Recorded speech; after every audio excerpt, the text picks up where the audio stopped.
What can be broken but is never held? Think about it. No, really think about it. Welcome back.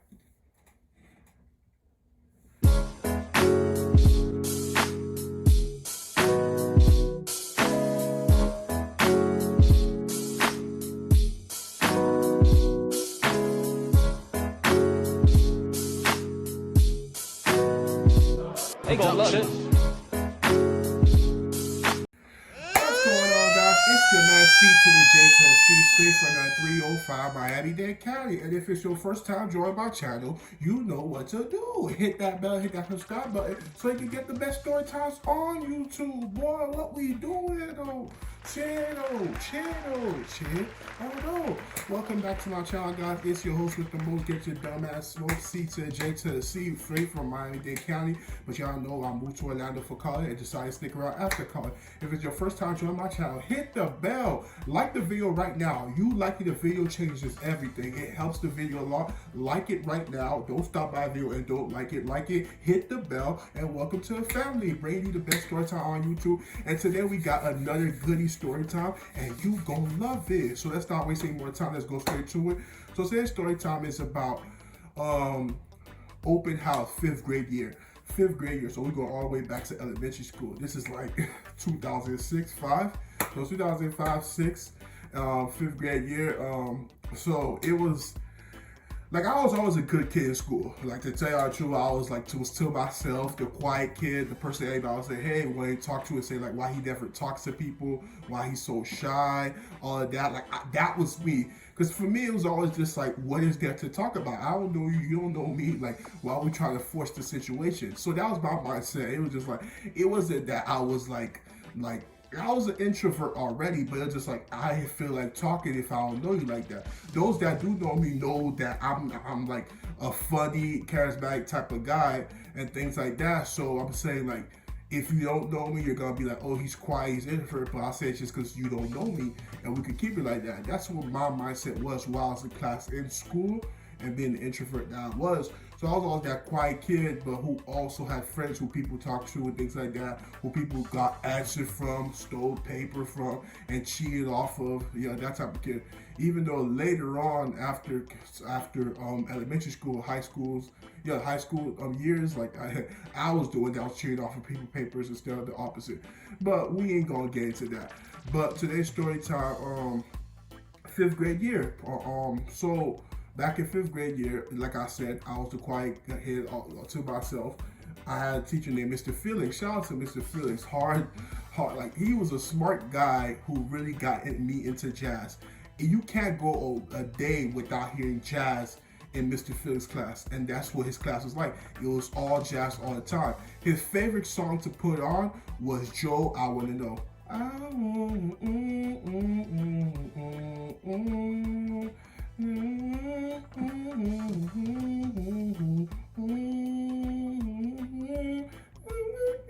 but chill.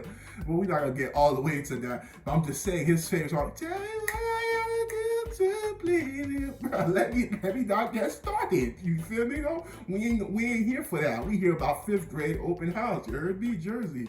But yeah, like he always like had jazz on. He was a jazz person. Really got me into jazz because of him, and also Joe, the song by Joe called "I Wanna Know." He got us into that as well. Fifth graders listening to jazz. It always set the tone. He always wanted us to be a good mood while we learning. And he was just like that type of teacher that was really smart and intelligent and wanted his students to understand what he's saying at all costs, be on top of edge and things like that. But you can't do like as good as a kid I was. I never gave any teacher or professor any issues. I always did what I had to, and because I knew my parents expected the best from me. And when you have island parents, they do not play none of that. Like some of y'all, like you have. I had the two double like what can make somebody not be a bad kid at all. I had island parents and I had God. I had the church.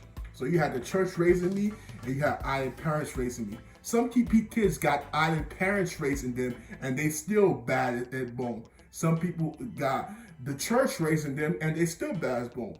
But when you have both, I'm not saying it's impossible, like having island parents and having church. Like people in the church raise you. People could say they went to church, but I'm saying you had people in church raise you and you have island parents. I'm not saying it's impossible for you to misbehave or be a bad kid. I'm just saying it's rare that you have the church and island parents and you're a bad kid. I was that, like the kid was basically like to myself and basically a good kid at all time school. I woke up like I said, 8th grade year when I met Yolanda, what she did to like get me out that comfort zone. I started kind of livelier in high school. Still had that introvert in me, but I was more livelier in the high school years than I was in the elementary school years, if you get what I mean. So Mr. Phillips was like teaching the class. He wanted us to get ready for a test, and he's teaching. And mind you, back in elementary school, before they start all these periods things, you stay in one class the whole day. I'm talking about like from morning to night, from night to afternoon, from I said morning to night, morning to afternoon. It felt like night, but morning to afternoon, you were one professor teaching every subject: science, social media, math, everything you need to know, taught by one teacher. While in middle school, you know, it was different periods. You see different teachers for different subjects, and you have to keep on going class every second. I like the middle school style because you don't have to sit in one chair the whole time. While you go in the hallway, you can like lighten up, meet, run into friends, anything like that. But in elementary school, you couldn't do that. They finally did that after all my years in elementary school. They finally did that in 5th grade year, the year I'm talking about right now. They did like halfway, the school year was almost over. Halfway, then they started periods, and then we started doing the whole Reading Plus, all of that. Y'all remember Reading Plus, Read 180. For all the people who went to Florida who didn't pass the FCAT, y'all know like the blow move, like the Florida State test. If you don't pass it, Reading Plus, all of that. But we're getting off the topic, like I said. So Mr. Felix is teaching his class, doing all of that, things like that. So me, I was tired. I'm always a good student, but that day I was really tired. Like, dang, I didn't sleep or something like that. I was really tired and I was sleeping. And then when I slept, I woke up. And then there was somebody by me, Chris. He was like this. He was smiling and giggling. I said, "Why are you giggling?" He said, "Boy, you was snoring." I was like, "I don't snore." Everybody who snores always think they don't snore. But you gotta see it from this perspective. When you're sleeping, you don't know what's going on. You just don't want the stigma of snoring being put upon you. But trust me, like when you're sleeping, only people out there can tell you if you snore or not. You can keep on denying, I don't snore. Bro, you snore. And it's like, you can record yourself. That's the only way you get out of the situation. But after that, you snore, accept it, and move on with your life. But yeah, he was looking, he said, "You was snoring." I said, "I wasn't." So I'm paying attention to Mr. Felix, and then he basically he said, "David!" He called David. And he said, "How much time?" And David was sleeping multiple times during class. He called David out, but never caught me. And I was like, thank God. And he said, "How much time?" He said, "Get up, get your behind up." And then basically, I fell asleep. And then this time I was sleeping longer. And there was a girl behind me that was sleeping too. I think it was Patricia, I don't know. But she was sleeping too, and I was sleeping. And then he was like, "CJ, Patricia." Like, let's act like it's Patricia. And he said, "Oh, so everybody just want to sleep in class?" He said, "Let's make an example while everybody else is sleeping." He called everybody else sleeping. Now, he acted like he didn't see you, but all this time he was writing notes in his head. He saw everybody that fell asleep. And he called everybody else, and everybody had to stand up for the rest of the class. And I'm standing up. I'm like, "Oh, snap, he caught me." And at that time, I didn't like getting in trouble, so I was just like, "Oh, snap." So we standing up, we all up and things like that. And then basically he going over the subject, and we just like, even David still managed to find a way to sleep. His hands like his tilted like, and he said, "David," he said, "you must think it's a game." He said, don't worry. And then as class was ending, he said, "Tonight we all have this open house." And he said, "I can't wait to see all y'all parents." I'm just like, "Oh, snap." And then I forgot all about open house. So I went home telling my brothers and said, like, don't make mom and dad remember and things like that. So then dad said, "Oh, he going out." And I was standing there, I remember. So I'm all excited. I'm like, "Oh, okay, I remember." And dad said, my dad was like, "Oh, I can't go out tonight. It's open house." I'm like, "What?" Like, yeah.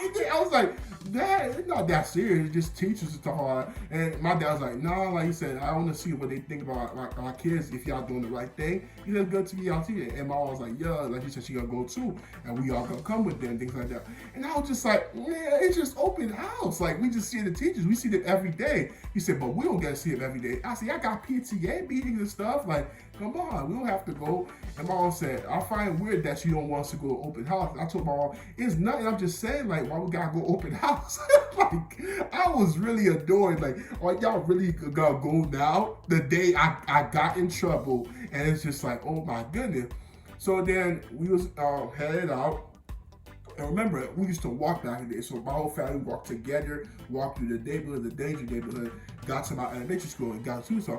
And we saw all the students that from your class and other students with their parents. And, oh, that's their parents, that's their sister. Because everybody brought their whole family. And families got to go to the cafeteria, eat, while they prepare to go to classes, things like that. We passed by, we ate a little thing. And then my mom and dad went to this side of the building. That's like my sister's side. So I said, my side's over here. I'm good. By the time they do that full circle, they probably tired. We head home. I don't gotta worry. And that's what my mindset was. So we went to our sister's side, and then met my sister teacher. It's like, oh, Milton, she's a great student, and he's like, but she have friends that I don't like her hanging out with. He said, but she get great student, and my sister looking at the teacher looking at her. He said, she's one of my best students ever. And my sister's like, my sister's like, all right, I thought it was gonna be some problems right now. My sister was looking at her when she said, oh, she do hang out with her, like, you really gonna do me like this? But it was just like, it was all good. Next teacher saying, oh, how project was due, and my sister said, oh, she just did tonight. And he said, okay, I thought I was gonna have to bring it up to your parents. He said, but Mitchell is she told my sister is a great student, one of my top students. All that, it was a lot of great remarks from my sister. Other teachers we went to, and then yeah, great. Then we went to my brother's student. Oh my goodness, it was all my brother. And it was like, oh, he be acting up though. He just like, personally, he gotta do better. But he always works hard. They kept on for my brother teacher to kind of hitting bad remarks and have a really good one. That's why I think my parents were more lenient on him. It was just like, oh, once they get bad remarks, or once he get home, he's about to get that belt. And it's just like, oh, but he's also a good student, so worry about that. He stayed focused. So they always hit my brother with great remarks at the end, so my brother got free. And then it was just like, it was getting super late, so I'm just like, bro, I'm lucky, y'all. And then my mom said, let's go to your teacher. I said, what? I said, we don't got it. I'm like, yeah. So he went to Mr. Marshall, and that was my sister. And then he was just like, oh yeah, like, things like that. Great student I had back in the past, but he's a former teacher. I'm looking at my parents like, yeah, just stay with my old teachers, man. It's all good.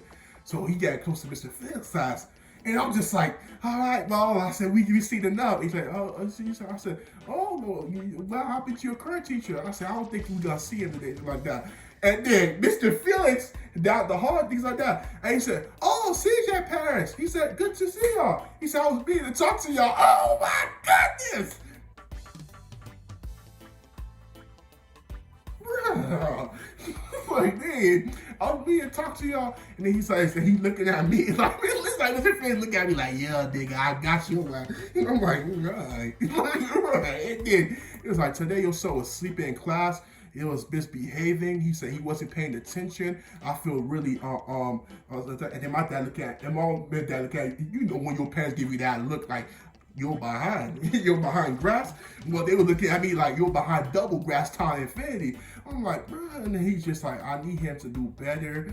He said sometimes he don't get the assignments done. He just started bringing up stuff I even know that was in his heart. That's how you been feeling? You've been finding opportunity to like catch me slipping, and once you catch me slipping, you let everything in your heart out. So that's how you feel, Mr. Phillips. All right. So I was just like, all right. So this okay, and I was just like, okay, all right. You know, in training day when Denzel was like, okay, all right.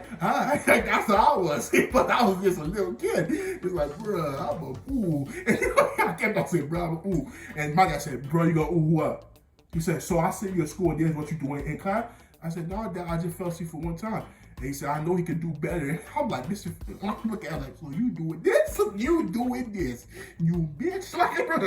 I'm like, ooh. And then I'm like, all right. Mom, I'm disappointed. All that. So we went home. They lectured me. My dad said, next time I get the bell straightened up in the class. All that. It was a lot of mess here for your parents. Next day, I started acting like funny, but I started behaving. But they just like, Mr. Flynn, ooh, like, ooh. Like, but that's how open house went in 5th grade year, man. Thank y'all for saluting. Like the video, man. And did y'all think of the answer what I said? I said, what was the question I asked again? Let's see if y'all remember what I said.